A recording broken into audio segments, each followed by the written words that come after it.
সন্দেশখালীতে একের পর এক ভাইরাল ভিডিও, একের পর এক নির্যাতিতার বয়ান বদল, আর সেই ঘটনার আবহে সন্দেশখালী থানার সামনে বিক্ষোভ বিজেপি কর্মী সমর্থকদের। বসিরহাট লোকসভা কেন্দ্রের বিজেপি প্রার্থী রেখা পাত্র, তার উপস্থিতিতে বসিরহাট জেলার দায়িত্বে রয়েছেন অর্চনা মজুমদার বিজেপি নেতৃত্বে, তাদের উপস্থিতিতে থানার সামনে বিক্ষোভ অবস্থান কর্মসূচি এখানে বিজেপি কর্মী সমর্থকদের। তাদের স্পষ্ট বক্তব্য যে এখানে তৃণমূল নেতৃত্ব তারা দিলীপ মল্লিকের গ্রেফতারি চাইছেন, তারা পিকাই দাসের শাস্তি চাইছেন। তাদের বক্তব্য যে দিলীপ মল্লিক এবং পিকাই দাসের মাধ্যমে টাকার বিনিময়ে নির্যাতিতাদেরকে দিয়ে তাদের যে অভিযোগপত্র, সেই অভিযোগপত্র প্রত্যাহার করানো হচ্ছে। একের পর এক মিথ্যা ভিডিও সামনে আনা হচ্ছে এবং সেই অভিযোগকে সামনে রেখেই পুলিশের সামনে সন্দেশখালী থানার যে থানা আছে থানার সামনে অবস্থান বিক্ষোভ করছেন এখানে বিজেপি কর্মী সমর্থকেরা। এখানে বিজেপি প্রার্থী রেখা পাত্র রয়েছেন, তার সাথে কথা বলবো। দিদি, কিসের দাবিতে আপনাদের থানার সামনে অবস্থান বিক্ষোভ? আজকে টিএমসির গুন্ডা বাহিনীরা আজকে যেভাবে এই দিলীপ মল্লিকের সহযোগিতায়, সৈকত দাসের সহযোগিতায়, আমাদের কলোনিপাড়ার বাবু মণ্ডল এবং ভক্ত দাসের সহযোগিতায় এখানে যেভাবে দুর্নীতি করছে, যে আন্দোলন আমাদের এখানে 2 মাস আগে বেরিয়েছিল, সেই আন্দোলন সেইভাবে মা বোনদের উপর অত্যাচার করছে।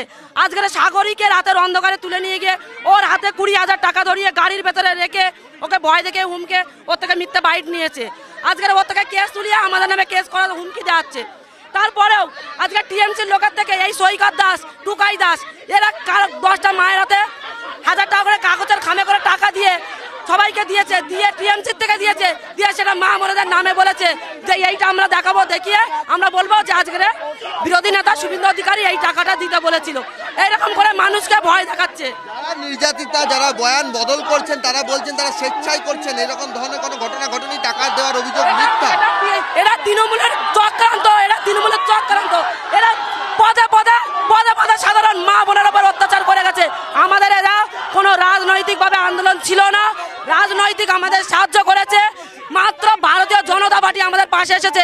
সেই ভারতীয় জনতা পার্টিকে বদনাম করার জন্য এরা মরিয়া হয়ে উঠেছে। এই টিএমসি বাহিনীরা সৈকত দাস আর দিলীপ মল্লিক, বাবু মণ্ডল, ভক্ত দাস, এরা মরিয়া হয়ে উঠেছে। সন্দেশখালী থানার সামনে কেন বিক্ষোভ? সন্দেশখালী থানার সামনে কেন বিক্ষোভ?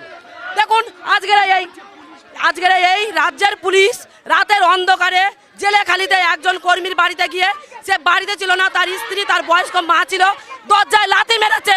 একজনের বাড়িতে এই রোহিঙ্গারা গিয়ে হামলা করেছে, সেখানে আর্মস দিয়ে মেরেছে, তাদের হাত ভেঙে গেছে, কিন্তু পুলিশ তাদের অ্যারেস্ট করেনি। সেই বাড়ি থেকে তাদের বাবা ছেলেদেরকে, বাচ্চাদেরকে অ্যারেস্ট করছে। কেন করবে? রাজ্যের পুলিশ কি প্রমাণ দিয়ে যাচ্ছে? রাজ্যের পুলিশ একের পর এক প্রমাণ দিয়ে যাচ্ছে তৃণমূলের ভাড়া করা গুন্ডা। কিসের জন্য এটা তৃণমূলের গুন্ডা? আজকে রাজ্যের পুলিশ কিসের জন্য এটা করছে? রাজ্যের পুলিশের জবাব দিতে হবে। আপনারা অবস্থান বিক্ষোভ করবেন যতক্ষণ না আমাদের ছেলেদের